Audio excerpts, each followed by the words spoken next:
Salut, je suis content de te retrouver pour ce nouvel épisode. La question du jour est plutôt sérieuse. Comment accepter la mort ?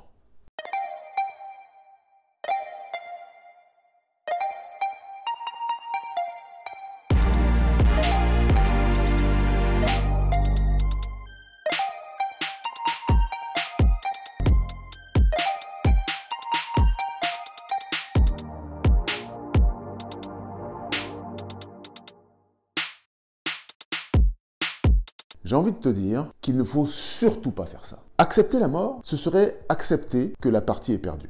Accepter qu'elle fasse désormais partie du jeu et que quoi qu'il advienne dans l'avenir, la mort sera toujours présente. Mais gloire à Dieu, le Seigneur a d'autres projets pour la mort. La mort, aux yeux de Dieu, est un ennemi à abattre. Et dans la Bible, le Seigneur est clair. Dans 1 Corinthiens au chapitre 15, il nous explique que la mort disparaîtra. La première dimension de ma réponse est de te donner de l'espérance. La mort, au nom de Jésus, va disparaître. Ne t'habitue pas trop à elle, car la Bible nous dit « Voici, je viens bientôt », dit Jésus. Et la mort ne sera plus. D'un autre côté, en attendant l'avènement de Jésus et le triomphe de la victoire, il va peut-être y avoir des moments difficiles.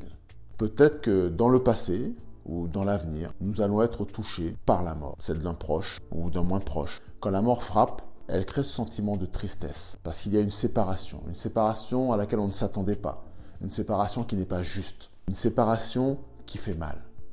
Parce que cette personne qui s'en va, on tenait à elle, on l'aimait. Et bien que tu puisses avoir la foi, ne te sens pas coupable si tu es triste parce que la mort a frappé.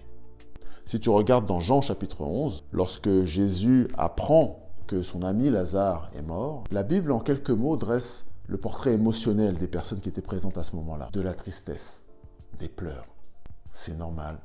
Lorsqu'il y a de l'amour et que la mort frappe, alors il peut y avoir de la tristesse. Mais Jésus n'en est pas resté là. Jésus nous dit quelque chose de très important dans cet épisode. Jésus nous rappelle qu'il a eu l'occasion de dire que si nous croyons, alors nous verrons la gloire de Dieu. Celui qui rencontre sur son chemin de vie la mort ne doit pas oublier que Dieu a le pouvoir de triompher de la mort.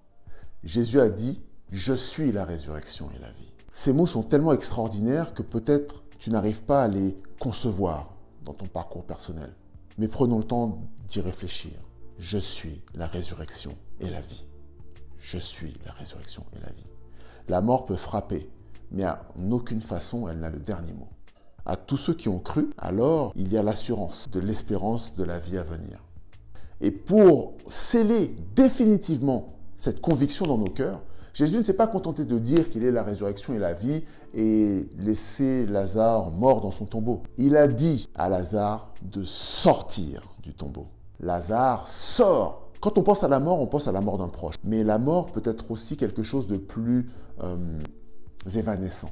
Il y a peut-être dans ta vie personnelle quelque chose qui est sans vie, ou moribond, ou sans force.